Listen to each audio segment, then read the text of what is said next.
Welcome to the History Value Podcast with your host, Jacob Berman. Today, I am joined by Kenneth Humphreys, author of the book Jesus Never Existed, published in 2005.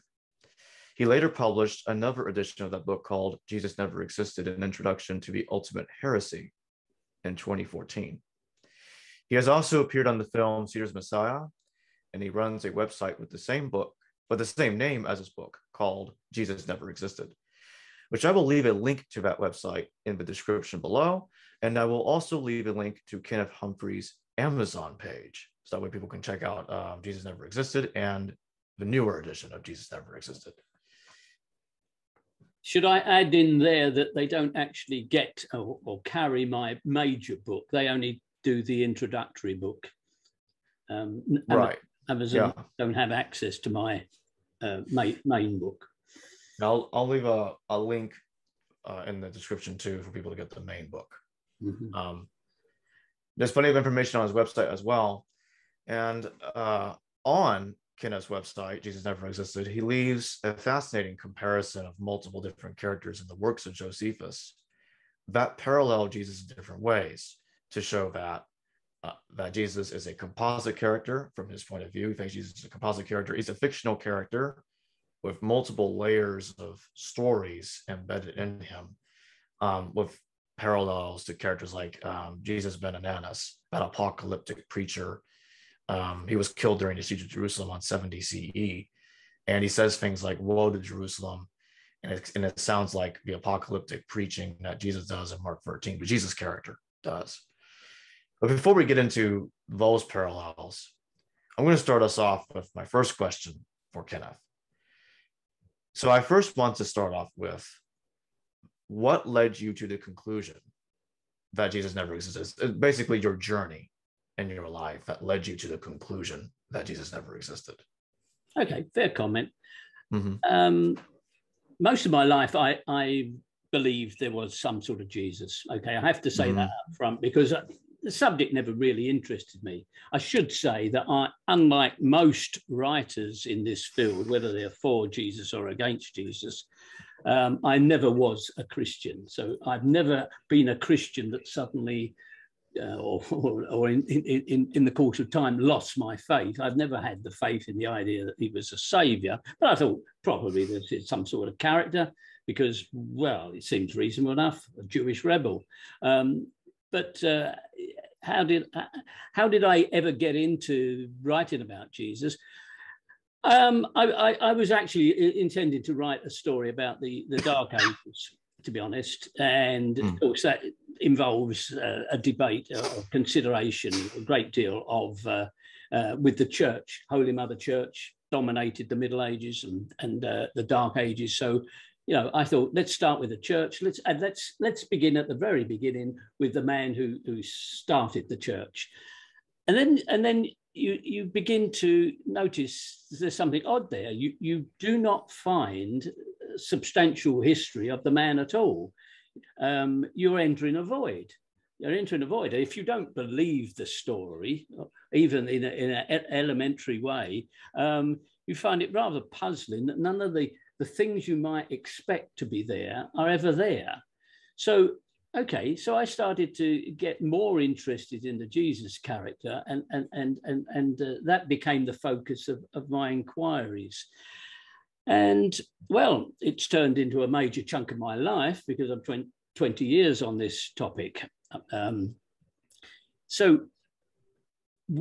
As you begin to unwrap the Jesus story, you actually perceive that it's not an apple with a core; it's an onion that progressively unfolds to nothing much at all. In fact, there is no centre to the Jesus story other than the belief that God wants to impart his guidance and his wisdom and his intentions to the world. And he does that through the agency of something called his son, who is known as Jesus Christ, right? So there's this desire for this person to exist, but there's nothing to substantiate that he does. So, okay, then you have to look at, well, what masquerades as evidence And as you know from your various other interviews and your own studies, what you discover is elements of other stories are part of the Jesus story. That it's like it's a focus about which other elements accrete. So if there's a good story told about, I don't know, Apollonius of Tyana, right, it gets into the Jesus story at some point in time. If there's a good story told about Titus Caesar, it becomes part of the Jesus story. And you discover that rather than look for the real Jesus below this body of myth, you actually only find elements that colour the eventual story and are borrowed by that story as it gains momentum. Now, none of that would matter a jot to the world if it weren't for the fact that Christianity got lucky. It got lucky because it was endorsed by Constantine and it became the official religion of the Roman Empire. And that's when it really got into its stride. That's when it could invent its melodrama in its finer details. That's when it could get going. That's when it could drive out of existence its opposition and its enemies. And so that glorious tale got ever more elaborate, ever more exclusive, and it's what we're saddled with today. Unfortunately, people still believe the mythology. They still think there's something there. They still like to think, well, there was a really nice man behind it all. But sadly, there wasn't. Sadly, it's a story of humanity's struggle with reality and facing, the difficult choices that we all have. What would you say, RV? Because I know in your book you go in through lots of evidence that Jesus never existed, and as you were discussing there, in your answer to the first question, you brought up that there's other stories being embellished onto the Jesus character over time, like Titus Caesar, as you were just saying. So on top of that, what would you say are like the top, perhaps 10 best proofs that Jesus never existed, in your opinion? The top 10. Okay, top 10, the greatest hits, top 10 of the fraud of ages. Okay, I suppose that we'd have to start the story with the fact that, what is our evidence? What is the evidence even claimed for Jesus? And of course, we have to turn to the Gospels because that's the evidence presented to us. That's the story of Jesus. It doesn't exist anywhere else. There's no Roman historian writing about a secular history of Jesus as sort of as a minor character anywhere. There's nobody else at all. The Greeks don't write about him. The Romans don't write about him. The Jews don't write about him. But the Christians write about him eventually. They write about somebody. And then you say, well, who did? Who are these guys that write about Jesus? And then there's the first strange mystery that, well, we don't really know. Although they are according to Mark, according to Matthew, according to Luke, according to John, they are just assigned to those documents towards the end of the 2nd century. They're not signed by those characters. They don't say, I'm Mark and I knew Jesus and I'm writing this story. No, they are anonymous documents. And so we don't know who wrote them, which is rather suspicious over such a grand story. We don't know who wrote them. We don't know where they were written. I mean, it's implied that somewhere they were in, perhaps in Alexandria, perhaps in Judea itself, perhaps in Rome. But there's implications, but no evidence for that at all. So we don't know where they originated. We don't even know when they originated. Now, if you're a Christian, of course, you do your utmost to push the dates very early and say, well, they were all written within a year or two of the crucifixion. That's where you want them to be. So that's where you put them, right?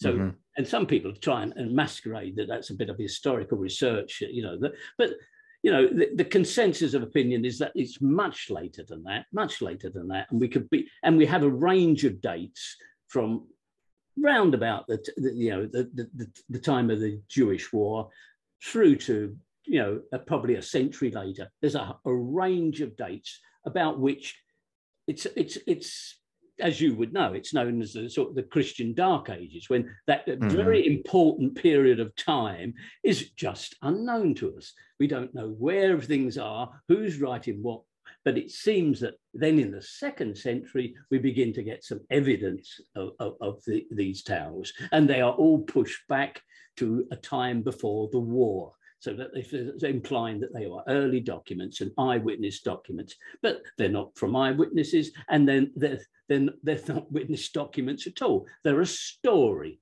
So there's point one. Point one, a compelling reason not to believe it unless we're totally gullible, and unless, as for most people, unless we begin by being a Christian before we even consider the evidence. If you're brought up a Christian, then you learn the silly stories in church, don't you? You learn them as a child. You learn to believe that, oh, this really did happen, and I believe in Jesus, I'm going to be saved. And then you might look, for some evidence. Even apologists do this. They confess that they already believed in Jesus before they even looked at the evidence. Let's talk about putting the cart before the horse. So, this is a clear case of wishful thinking. People who believe in Jesus really want to believe in Jesus. He gives some meaning to their life, doesn't he? One day they're going to die, they know that, but at least they're going to be with their loved ones in heaven. Glory be. Isn't that a lovely gift? You actually, just by that, you don't have to study anything. You don't have to be particularly bright. You just believe. You believe, and therefore, we might all believe something silly, but that's what the Christians believe. Yeah. So what's your so what would you say is point two? Sorry, you have to remind me of what point two was. Okay. What's your question? Okay. So the original question is, what is the 10 best proofs? Oh, well, that's number one. That's number one. Number one. So you want to move on to the second best. Mm-hmm. Okay. So the second best thing is to say, all right, so we've got this anonymous story. This anonymous story, we don't know where it comes from. We don't know when it was written. It's curious how it's constructed, right? It's by almost universal agreement nowadays. People accept that Mark is the first gospel, right? Because he inspires the others. They copy him, literally. But the interesting thing is when Mark and Luke, and to some extent John, but when Matthew and Luke copy Mark, they don't acknowledge that. They don't say, this guy really recorded good stuff and I'm copying it and wrapping it up. They don't do that. They present their own piece of the action as if it's unique and clever and just for them.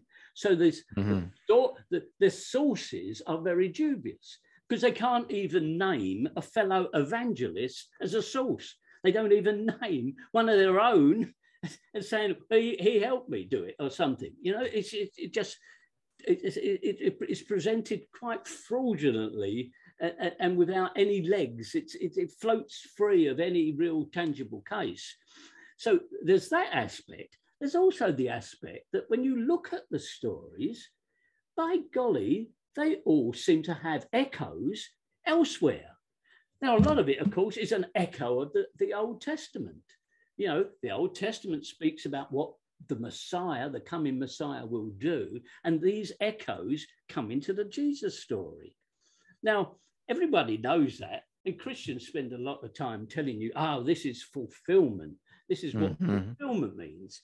Now, to anybody who isn't totally naive, that is nothing other than copying. They found something in the Old Testament and they copied it into their Jesus story. That's how it operates. And it's not only from the Old Testament, it's from, anything that has some sort of currency in that social circles of the time. If there are good ideas told about Dionysus, it appears in Jesus. Dionysus, the god of war, of wine. And Jesus, well, what does he do? Like Dionysus, he turns water into wine. Now, one can understand why Dionysus would do that. He was the god of the harvest. But why would Jesus do that? Why would Jesus, like at the wedding, want to turn water into wine and have this huge, huge celebration, drunken orgy by the sound of things, gallons and gallons of wine? It has no moral value. It's okay, it shows how clever he is, but a big deal. But you see, it's an oddity that's stuck into the Jesus story because it knocks out the competition. If the priests of Dionysus say our God does that, the Christians will say, well, so does our God, and he does it better, right? And you can go on through, all of them. We all know the story of calming the storm on the Sea of Galilee, And I always like to point out to people that no one called the Sea of Galilee until Mark did. And then Mark, until then it was called a lake. It was known as Lake Tiberias as far as the Romans were concerned. It was like Lake Tarachier, I think, to the Greeks. It was a lake because it's not very big. It's 6 miles by, 4 miles or something. It's a lake. And yet it has to be turned into a storm because then this new wondrous God can do something magical, calm the storm. But that's something that Poseidon did. So Poseidon was the god of storms and could control the weather. But Jesus comes along and he has to knock out that particular god as well. And so we can go on to Asclepius, the god of healing, and Jesus does all the healing. And it gets very painfully familiar because it's like one size fits all. You don't need all these other gods because you have Jesus. Our Jesus has everything. And so the point is, it's not even an original story. It's a copied story. So how can we believe it's true? It has no foundations in in reality. It just is a fabrication. Point two. And there's a story in the Greek myths that Orion, he's the son of Poseidon, although not even in the usual way, not even in a usual mythological sense, because Orion was born by when Poseidon, Hermes, and Zeus urinated in some lake, and Orion rose out of their urine. And at one point, I think he was even called Urian because of that. And because Orion was a son of one of those guys, Poseidon, he was given the power to walk on water. And I thought to myself, well, that does sound like Jesus walking on water. And Orion's walking on water because one of his fathers is a sea god. So he's given the power to walk, he's given power over water. And it kind of reminded me of Jesus. Like, yeah, Jesus is doing the same thing Orion did. Yeah. Yeah. I mean, you can see how in that era of Roman domination, all the local gods, all the local cults and enthusiasms were in fierce conflict. It was a time of turmoil. Roman gods were everywhere, but the Romans were accepting of local gods because they just assimilated them to their own god and gave them a similar name. So, but obviously these cults were competing with each other because it was adapt or die. So if a rival cult had something that was successful, then you copied it into your cult. And people did quite happily move between these various enthusiasms. In fact, they could have several of them. When you're in a town square like Corinth, around the Roman center of Corinth, you can see the various temples to the various gods. And so you could drop a few incense and a few coins or some wine in each of them because you want to keep them all on your side. That's how you protected yourself from the uncertainties of the future. You got the gods on your side.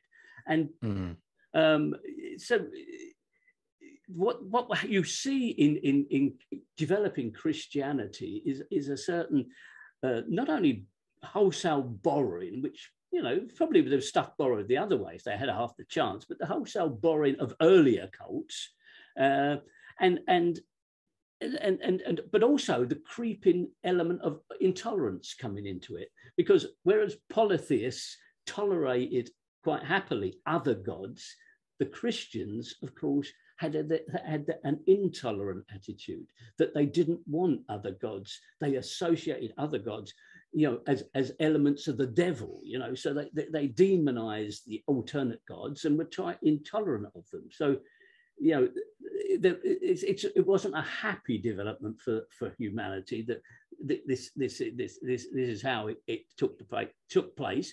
The Christians, of course, were initially intolerant of each other. They broke their myth into various parts, and some of them adopted one form and some another. So there was a fierce rival between them all. Kind of like what the Marcionites in the early 2nd century. Absolutely. And you start with the Marcionites, but you can have a whole list of these various factions and the division, and of course then we come back again to the Roman state, and of course Constantine wasn't into all this, dance, how many fairies dance on a pin. He wanted something practical, and he basically, used the power of the state to hammer out what was allowed. And then you had heresy. Heresy, and as you probably know, it means choice. Well, no, we're not having any choice. You have this religion. This is what we believe. And then, of course, you had to have creeds that codified. This is your thoughts. Don't have any thoughts of your own. These are your thoughts. And this is Christianity's gift to the world, isn't it? The gift to the world. You have to learn this by rote. You chant it out all the time. Your thinking about it all collapses into a narrow, intolerant focus. That's Christianity's gift to the world. So what would you say is point 3 of the 10 points? Point three. Well, okay. Point 3. A good illustration of the bogus nature of Christianity is not to look initially at those first muddy and confusing early centuries. Move the clock forward a bit and get into the Dark Age, right? Get into the Dark Age. And the one thing we know about the Dark Age is that the church was dominant, and evidence for Jesus was everywhere. That is the stark truth. You didn't have doubts in those centuries because the church could produce evidence all the time.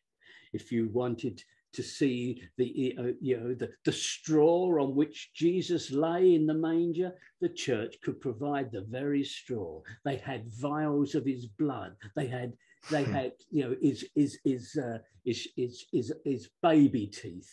They had everything from you name it, they had it. The cloak that Mary wore when she was giving birth. It was limitless, because, the most obvious thing was the catacombs, which we often hear about, Christians hiding in catacombs, but the catacombs are much older, and the catacombs were full of bones. Well, that was very useful during the Dark Ages, very useful to produce bones, which you could maintain was the bones of saints. Yeah, and who could doubt it? Who could doubt a priest getting up in his pulpit and waving a bone about and talking about some saint who had died for Christ, and and it had people used them as medicines. They crowned them up to use as medicines. They did that with some early texts. It was so valuable that they could turn it into something to beat off the demons. So we went through a period that's lasted, best part of 1,000 years of totally fraudulent evidence for Christianity. Now, I just put to you the proposition. If this was true, why would the church need to be so inventive? Why would you spend centuries inventing rubbish to fool the masses if you had the true story? It sounds like, it's self-evident. And they went online until eventually, even into recent times, people still invent stuff for Jesus. We're in late November now. If things run according to a schedule, any day now we'll hear of an announcement coming from Israel that somewhere in the Holy Land they've discovered something that helps prove Jesus, the first evidence of Jesus, because it fits in with the Christmas season, and we like a little bit of propaganda to go on to make people, go down to the churches and put a few dollars in the box. And here is the fraud still continuing. But you only have to put the clock back and say, well, why have we stopped waving the bones around? Because everybody now knows it's just fraudulent. It's just fraudulent. Every Catholic church in Europe at some stage had to have a relic. In the altar, they had to have a relic. It was that widespread, to give themselves some sort of sanctity and holiness, complete invention. Why would a true story need complete invention? Because it was invented from the very beginning. That's why. So what would point 4 be? we should have a little jingle to go with this. And at number 4, okay. So we've got the borrowing, we've got the fraud. Okay, let's take an obvious thing, Lynn. How is it some basic things like Nazareth and, even Jesus himself, are just, almost unknown. Let's just take Nazareth, Nazareth, surely it's described quite unambiguously in the New Testament as a city, isn't it? The city of Nazareth. And yet there's no such city ever been found. In fact, it's so absent from the real city of Nazareth that's there today that they have, in fact, created a Disneyland type fake Nazareth. You can go and watch donkeys being pulled around by shepherds, and the rest of it, and people living in little huts, and it's sort of it's that sort of that history, that sort of fake little world in which we've learned it's such a trope of our culture that we know the story, the wise men with the animals in the stable, the traipsing, the pregnant woman traipsing about, and it makes all the cards look nice, doesn't it? They have helped build that world, because the real Nazareth wasn't there. They can't take you to a site of ancient Nazareth. What have they found there? Okay, there was some sort of farm there.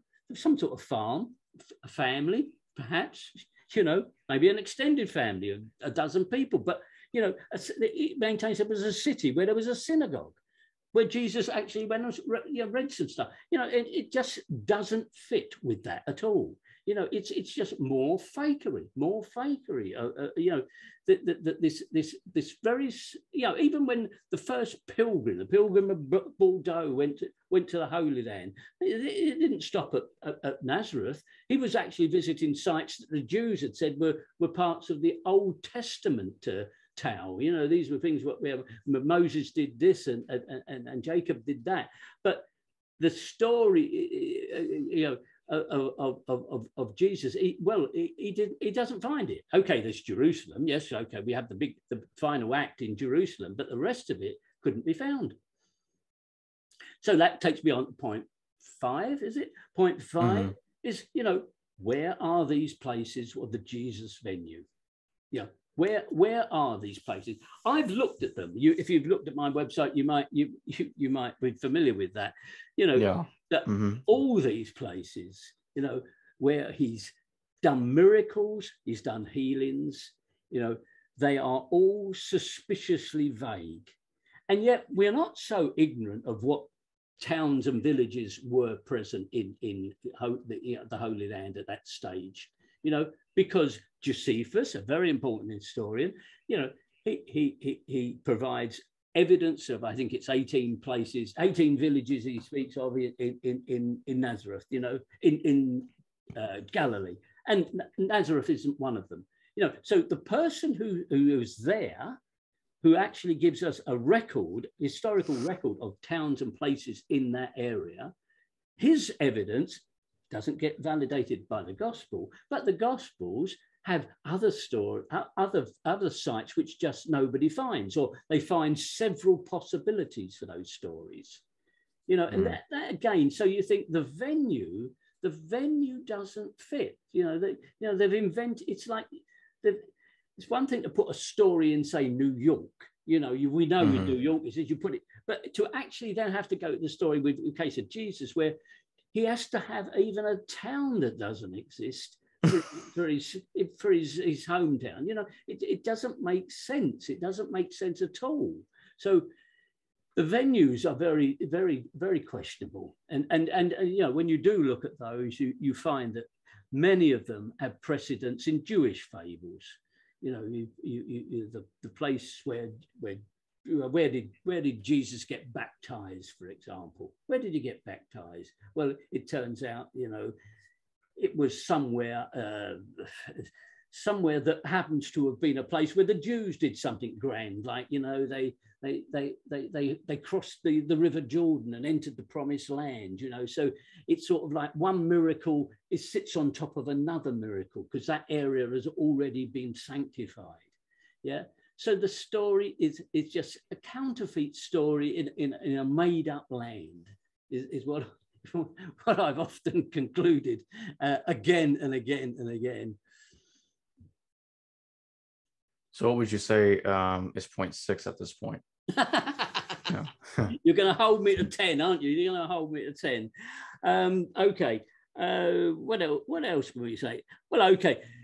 We've said about where his locations. What does Jesus say that is so profound? It always puzzles me. I think there was a time when George Bush said his favorite philosopher was Jesus. I remember watching a debate when he was running for, the candidate of the Republican Party, and he was asked who was his favorite philosopher, and he obviously floored the audience by saying Jesus, and I thought Jesus, because is there anything in Jesus that qualifies him to be a philosopher? I mean, you get lots of mileage out of that aphorisms about love your neighbor, love your neighbor, love your enemies. I mean, they're the most preposterous sort of little guidance rules, aren't they? Why would you do that? Has anybody ever done that? Has anyone, okay, if you put it a bit more sophisticated, like the Greeks did, such as be kind to your enemies, be a bit magnanimous in victory, well, that we can understand. But Jesus boils it down. Love your enemies, love your neighbors, put them all before you and the rest of it. Totally impractical. And you see, what masquerades as Jesus's philosophy is really just secondhand stuff from other people, much of it the Greek philosophers. So he's not even got an original message, right? This man who's so wonderful, it's not even got an original message, and no wonder he doesn't write a word of it down either. It's like, well, we keep saying how wonderful this guy is, but just take that thing about love one another. Is anyone's definition of love the same as everyone else's? I mean, it sounds nice enough, love one another, but it's not a practical thing, is it? You like people, you're kind to people, you be generous to people, but you don't love everybody. And name me one Christian community where they all loved each other. Because when I've looked at, say, the first Christian communities in New England, they weren't loving each other. They were hanging people who didn't believe the same way they did. That's how much how ridiculous is the so-called philosophy of Jesus. So it's not.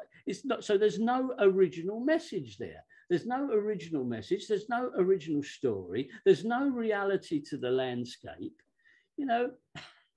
How much more evidence do we need that the story is concocted?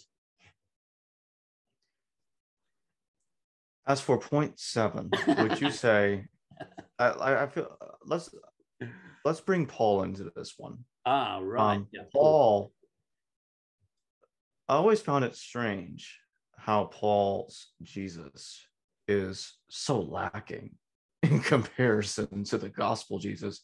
The whole colorful story, the biography just isn't there. Paul's telling his opponents about, oh, I'm having these revelations from Jesus, and doesn't really get into his life. Well, in his letters to the Corinthians, he says, okay, he quotes Jesus like 3 times, and they're strange quotes, and they almost sound like the bad guy. He says, he quotes Jesus allegedly having said, "Eat my flesh, it's bread.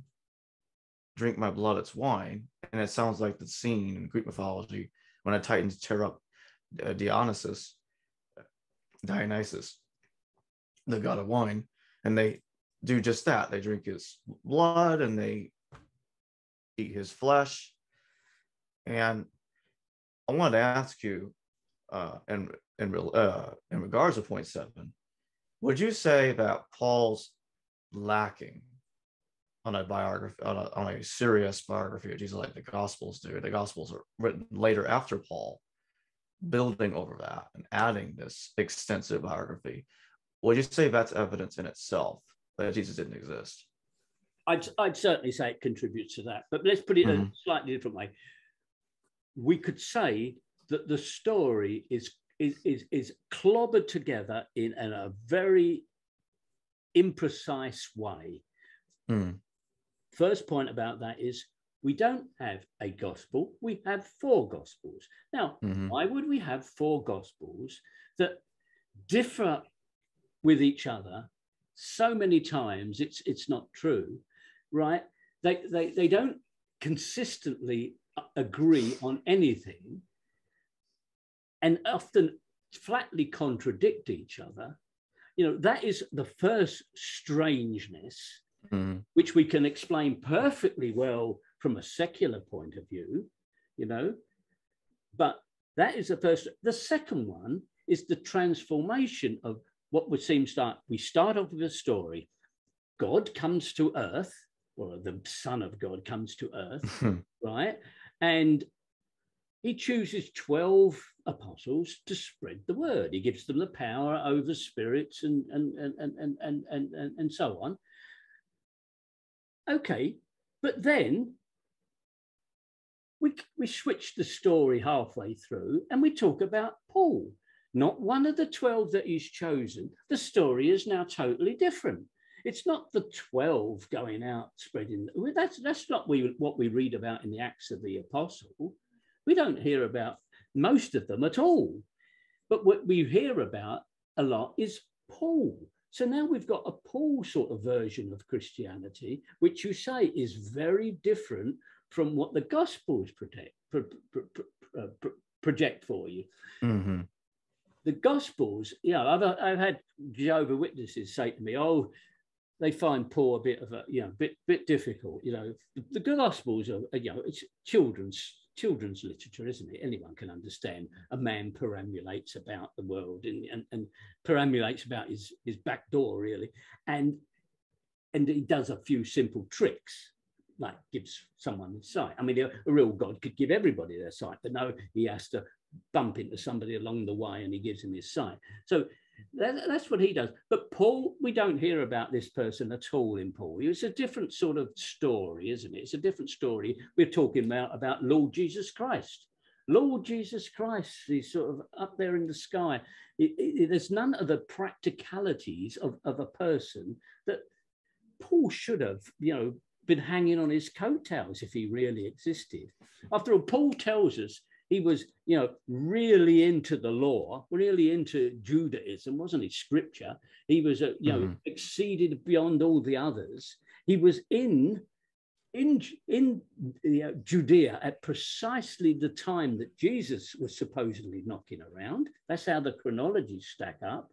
And yet he doesn't meet him. He doesn't meet him. How? It's like Michael Jackson coming to your hometown, and you're really keen on Michael Jackson, but you happen to not go to his concert. Is that very likely?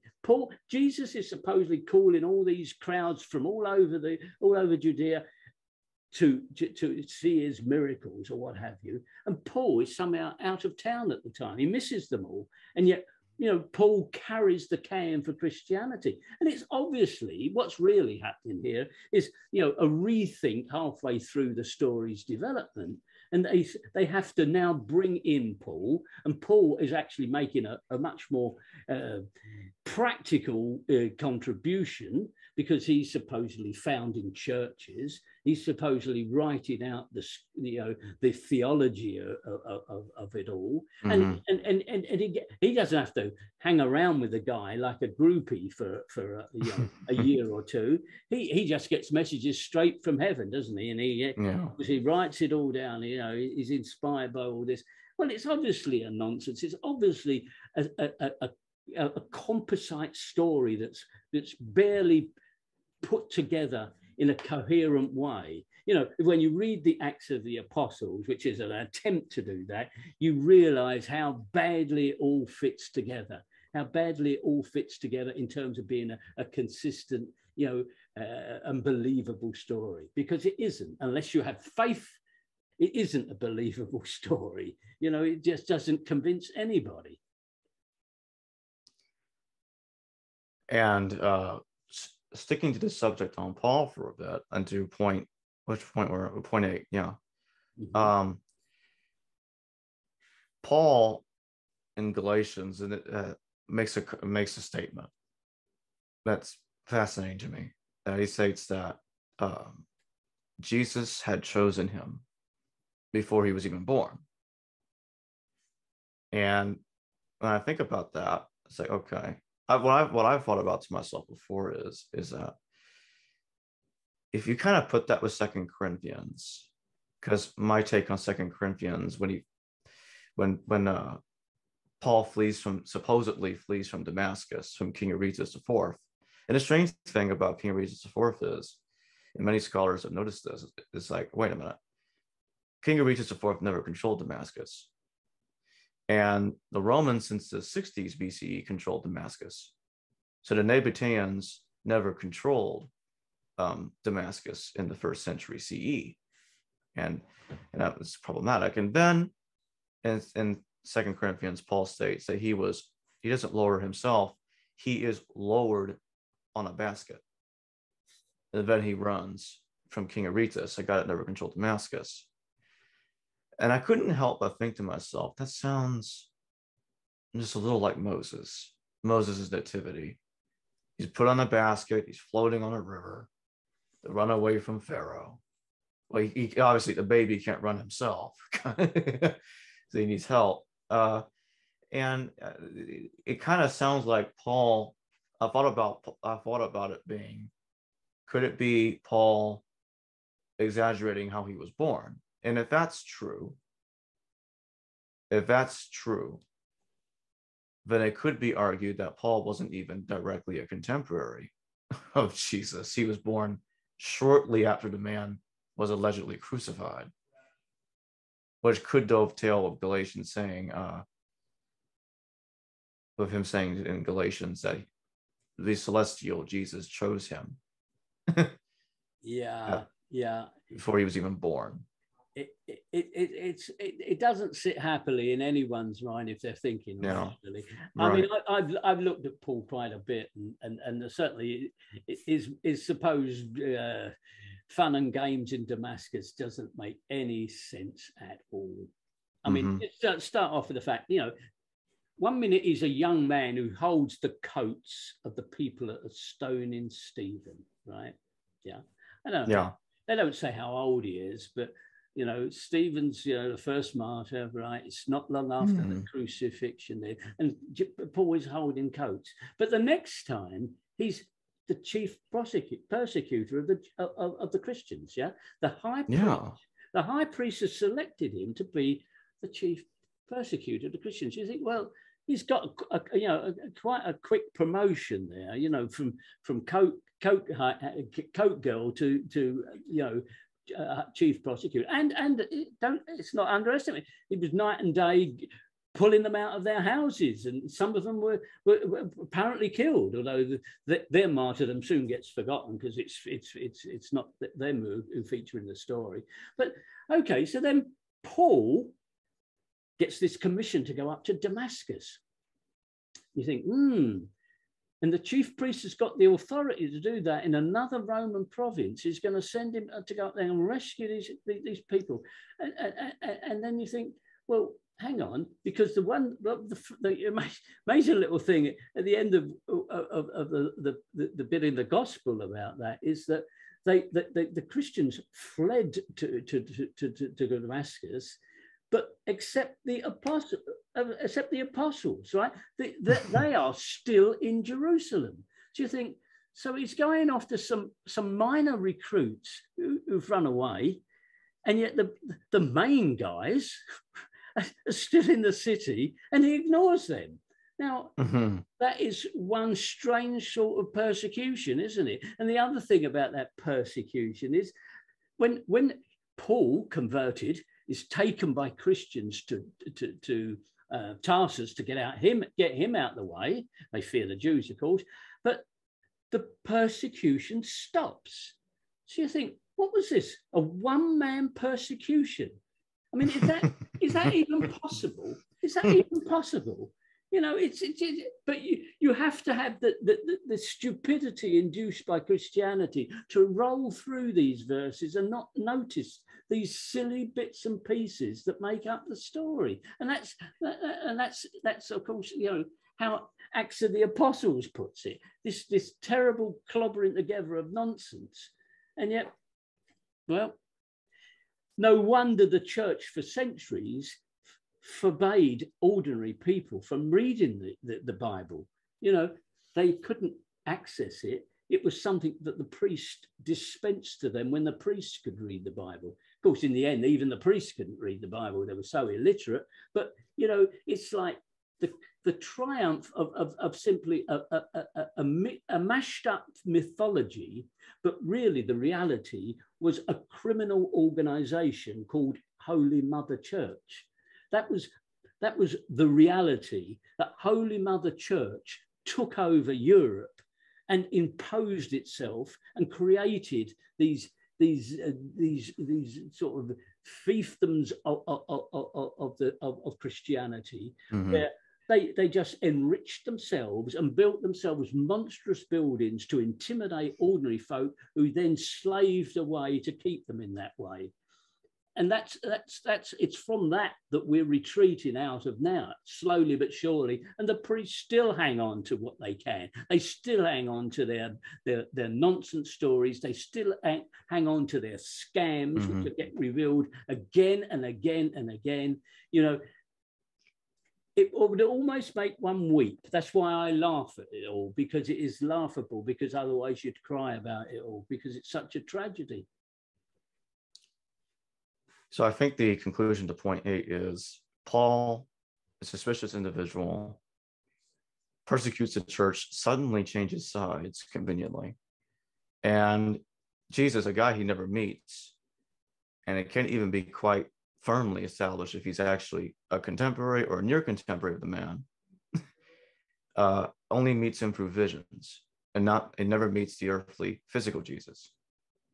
And suspicious statements like, he's born of a woman. Doesn't name his mother, but he's born of a woman. And as he said in Galatians and Philippians, he says, he became a man. Yeah. Without naming the father. Yeah, I saw a quip the other day. It's very old, but it said, you know, if you believe the Bible, you become a Christian. But if you believe the Bible, you become a Christian. If you read the Bible, you become an atheist, because you know, it is so stupid. It is so stupid, and it's no wonder it's often dressed up as children's stories. It's no wonder it's acted out. You know, people can act out this little pageant of baby Jesus. You know, I can still remember when, you know, I had my turn at being in a nativity play, and I got to be one of the shepherds. And you know, I mean, the church, you know, coined the phrase, you know, give me a child until he's 7, and I'll give you the man. You know, you get young minds, and there's something terrible that happens because young children are programmed at an early age to believe what their parents and figures in authority tell them. They don't question those things. You know, mum says, don't touch the fire, you don't touch the fire. You don't explore it, you know. And unfortunately, young brains absorb that nonsense. And so the churches, all churches, not just for Christianity, all churches want to get in and poison the mind of children. Poison the mind of children, and then it's going to take them years to escape it. And I know, because I hear people write to me, you know, they tell me they've spent 10, 20, 30 years in the church and have taken so long to escape it and realize what nonsense it was and how much they've suffered and their sacrifice for believing that nonsense. And, you know, I have to say, America is the headquarters of Christ Incorporated. I mean, you know, Europe is largely escaping this, but your corporations for Christ are still spreading their tentacles around the world. So let's go to point 9. I want to revisit something that we talked about earlier, and that's the parallels.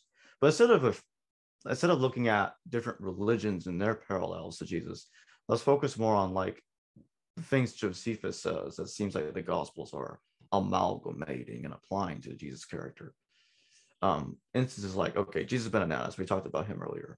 His apocalyptic preaching sounds a lot like Jesus preaching the coming apocalypse in Mark 13, the Olivet Discourse. And from whence the other Gospels get their versions of the Olivet Discourse from. But Josephus himself, I think this is in his life, his vita. He mentions, it's even his life or probably Jewish wars, but I know he wrote this. I think this is even noted on your website, because I know on your website you leave a significant list of parallels, which I'll be having this going through the screen right now for people to take a look at this, and the links will be in the description too. Josephus is in a cave for 3 days. And at one point on the 3rd day, some women go into the cave and they find Josephus in there. They're weeping too, something like that. And when I read that, I'm like, that's so strange. Did somebody take an instance in Josephus's life and kind of exaggerated it and applied it to Jesus? And on top of Jesus ben Ananias, and then there's another Jesus in Josephus, and all this on the screen too. Jesus, son of Saphias, this guy that's fighting Commander Vespasian and Tiberius, and he flees him teriyaki, as you were mentioning earlier, teriyaki. And this Jesus is the leader of 600 fishermen. And the battle goes horribly for Jesus, and he flees.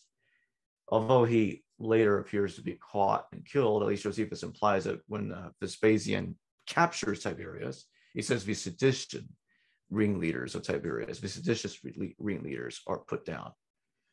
So it would appear that Jesus was eventually caught. But when I look at that, it reminds me, as I'm sure it has reminded you, you did point these parallels on your website, but that sounds like Jesus, you know, the fisher of men, says, I am the fisher of men. And he tells his followers, you will become fishers of men. And I know that Joseph Atwell noted that Vespasian sending troops down to the sea or the Lake of Galilee, whatever, to spear the Jews that are down there. And this is after the battle with this Jesus character goes terrible for him. And Vespasian wins. So would you say that these are instances of amalgamations on top of the amalgamations taken from mythology, from Orion and Poseidon, Dionysus, from these gods and these characters that Josephus is talking about, Josephus' own life, would you say that these characteristics are being applied to Jesus? I think there's an important point about that, where we put Josephus, his histories, and the Jesus story, right? We know that Josephus was a general for the Jews, but then he went over to the side of the Romans because he could see defeat was going to happen, and he saved his own skin. You know, I mean, anyone might have done the same, right? He wasn't, you know, it wasn't stupid in that sense. And Vespasian took him into his entourage because he heard about the prophecy, and Vespasian had his eye on what was happening in Rome. So yeah, so we know Josephus was taken to Rome, set up in Rome by Vespasian, and set about writing his histories, and it glorified, you know, the Vespasian and the Flavians, sure. And so, but it wasn't, you know, dispassionate. It did point out useful things that all historians find valuable. And it's a massive book, you know. His book is very comprehensive. The interesting thing is we have it. We have it. Now, one thing about that is we have it because the Christians copied it. Yeah. Now you think, well, yeah, but they didn't just copy anything, did they? They just didn't copy everything that they could have copied. And if there was something that wasn't terribly favorable to them, they didn't copy it. But Josephus, they managed to massage to get it into their storybook, right? In the sense that he was affectionately known to the early Christians as our Josephus, you know, because he seemed to give a backstory to the Jesus tale. Because obviously, the religion began with children and superstitious women, you know, silly, uneducated people acquired this fascination for living forever by believing in Jesus. So that's where the religion, you know, cut its teeth. But then, of course, it starts to percolate up the social structure. And so it comes to the attention of more intelligent people who are asked a bit more questions about it. And Josephus was a source of verification for the Christians, but only once they rewrote their gospel to fit. So it was primarily Luke who came along and who wrote his extended gospel with its book of Acts, you know, to somehow bring the fable from the first century into the second century. And he used Josephus as a source book for tidbits of useful information, and that has been traced repeatedly by different researchers. You know, you can see how it's been done. Now, I used to do some stuff with Joe Atwell when he got going with his Caesar's Messiah stuff, but I could never go as far as Joe as saying, well, then the Romans invented Christianity. I do not think that at all, right? I really don't think they even knew what Christianity was at that point in history. You know, it just was, you know, a few fringe people with the same beliefs that they didn't even agree with each other. You know, so I don't think it was a viable proposition. I mean, even at the time of Constantine, remember, only 5% of the Roman Empire was Christian. 95% of them were not. You know, that's after 3 centuries. That's how little traction it ever made until that time. The Christians are always exaggerating the impact of their heroes in the past. You know, Paul, for example, you go back to Paul, you would almost believe that when Paul went into Ephesus, it was the big news, wouldn't you? The big story of the day. Paul, this Jewish guy, has come into town, you know, a city of 250,000 people. Their theatres, their temples, their marketplaces.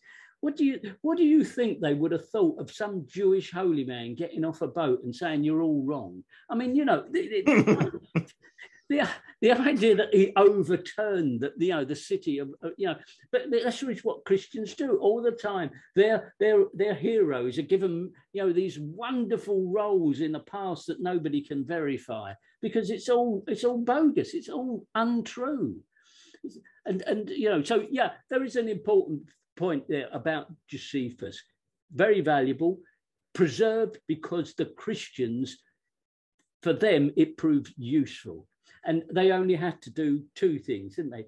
They altered a couple of paragraphs where the best places they could put in a reference to Jesus so that they could ever after say, there you are, there's someone who verifies there was a Jesus. They've used that for centuries. And it silenced most people because how could anyone contradict it? But we know better now. We know better.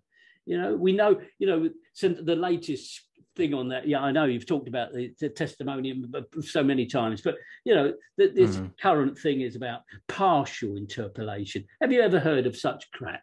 The idea is you've got a statement. Well, it's bogus. Well, if we rub out the bits that you think to make it bogus, but I know it's genuine, right? I mean, what lunacy? What lunacy is that? So, well, but it is what it is. It doesn't say much, even in the bits where it says it. One golden paragraph that says it. Oh yeah, it's all true what the Christians are saying. Now back to talking about the aqueduct. I mean, it's. What's interesting about that is that Origen, he's a church father writing in the early 1st century, is somewhat upset with Josephus, because he says that Josephus does not believe that Jesus was the Christ, and his copy of Josephus, from what his copy of Josephus says that it was the death of James that caused the war, and this kind of gets into the Brandon Eisenman hypothesis, of the zealot hypothesis, which has intrigued me, because if there was a guy, he probably would have been a zealot, because him being crucified, it wouldn't make much sense if he wasn't seditious. That, of course, assumes he existed in some way. And some would argue that, because there's one person I know that argues that the Jesus Christ mentioned by Josephus is so vague, the two parallels between this character and the New Testament character is they both have a similar name and they're both crucified. That's it.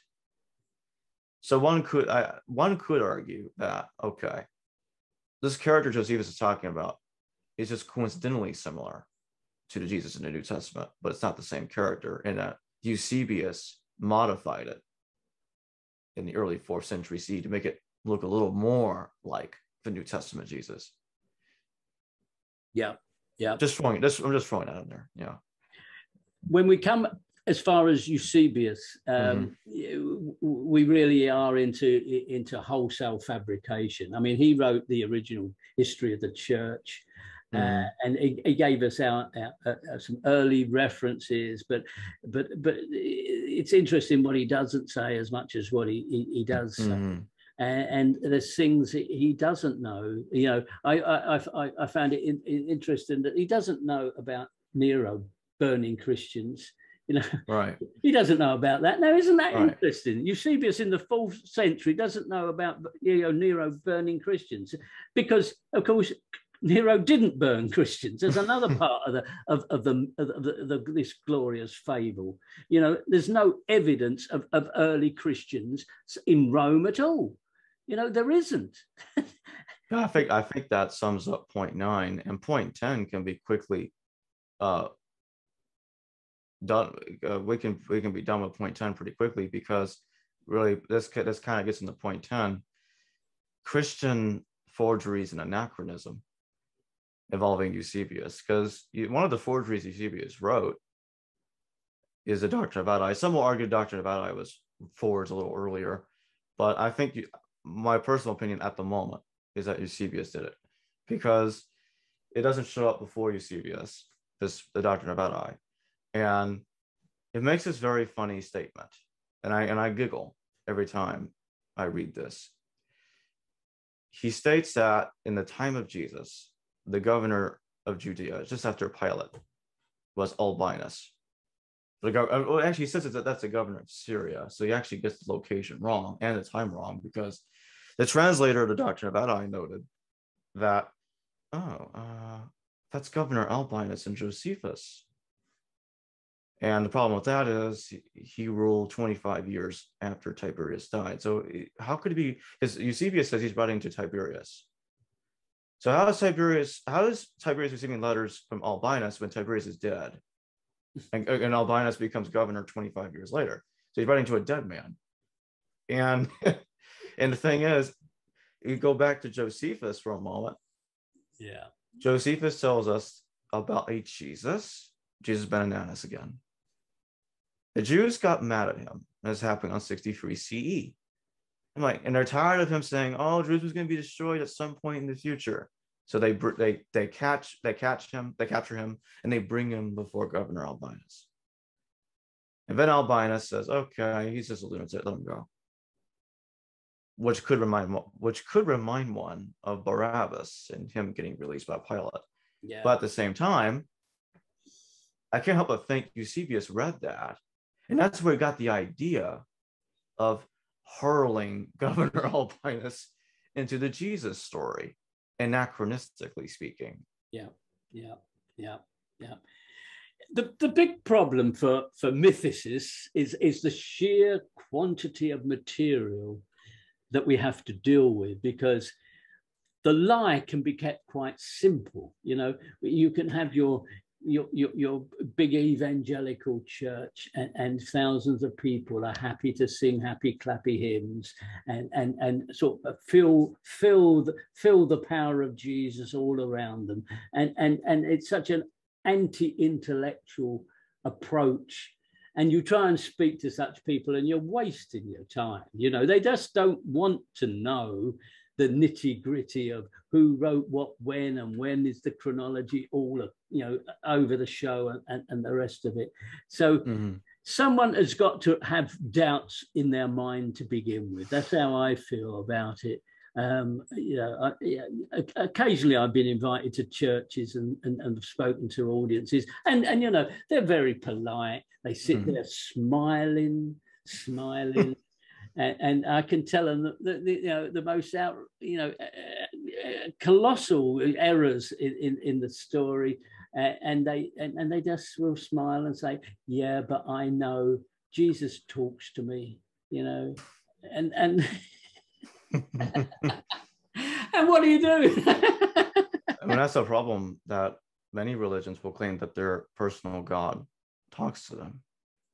And with this thing, like, okay, and their methodology is, well, if you feel that God talking to you, there you go, that's your proof. And then those same people will say, actually, those people think they're talking to their God, but they're talking to Satan. But they can't. So how do you distinguish it? First off, we can't even get past step one, proving it's actually happening. Yeah. To begin with. I see religion as a phase in humanity's evolution, which began in a very primitive time, and yes, it reached a certain level of sophistication, you could say, but now science is really defeating it. But it's a long struggle. It's a long struggle because we Westerners can't say you'll live forever. There's no way we're going to say you're going to live forever. You're all going to die. I mean, that's the reality. But these people can't live with reality, can they? So No. So okay, and we do what we can do. Yeah. Well, I think we got to our 10, and that's about an hour of chatting. So that's really good. That's really good. Yeah, it is. I've got one more question I want to hurl in here before we end this. You talk about John Allegro and Jesus never existed. Yeah. And his mushroom origins of Christianity. And I just wanted to ask, because I wanted to get your thoughts about this on video, is why I'm asking. Obviously, what do you think about that? What do you think about that? The mushroom hypothesis. John Allegro got a bad rap, and unfortunately, it seemed to bring on his early death. But there is no doubt that hallucinogenic drugs have played a big role in all religions. They have. You know, people who feel the Lord often use, either wittingly or unwittingly, drugs of some fashion. You know, the classic one of the caves in parts of Greece and Turkey, where the ancients would commune with the gods. And we now know it's sulfur dioxide in the atmosphere, or whatever it is, some chemical substance leaking out. I've visited these places, they're still leaking out fumes and what have you. But now we know it makes you lightheaded if it doesn't put you out entirely. So yes, drugs could induce a form of hallucinations, and why not magic mushrooms, because they can have that effect. Yes, you go through a forest and eat all the mushrooms, if you don't die, you'll certainly have, you know, visions. I mean, yes. So to me, the story is quite plausible. Whether John Allegro, I remember he was working on the Dead Sea Scrolls, yeah. Dead Sea Scrolls at the time. He was doing lots of very important work, you know, unscrambling these thousands of fragments, and it was becoming apparent to him, you know, from that alone, that Christianity had its real origins were nothing like it claimed, and so yes. So he was tentatively looking for an alternative solution. So I think he should be resurrected at some stage, or redeemed from where he got placed. Yeah. I mean, have you been thinking about John Allegro's approach just lately yourself then? Because he doesn't get too much mention nowadays. Yeah, I've looked into his work here and there. I know that Dead Sea Scroll scholars are very hostile to his work, namely primarily because, according to them, he has misrepresented the Dead Sea Scrolls in some way. He's filled with a lot of errors. I've heard about a French paper, somebody writing a paper in French, 100 pages long, criticizing and listing a bunch of errors in his work. But there are other authors out there, including someone else I've interviewed on this channel, that believes that cannabis was involved in early Christianity heavily.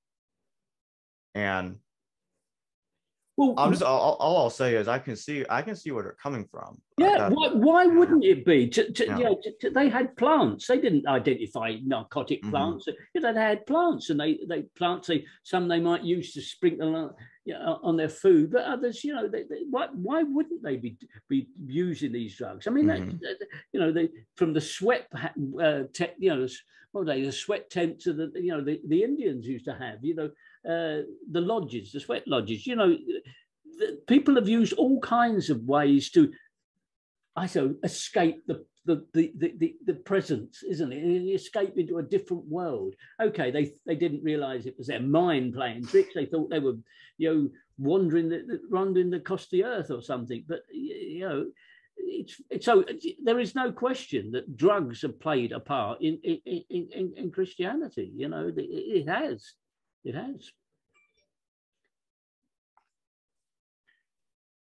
Well, all right. I think we can stop there.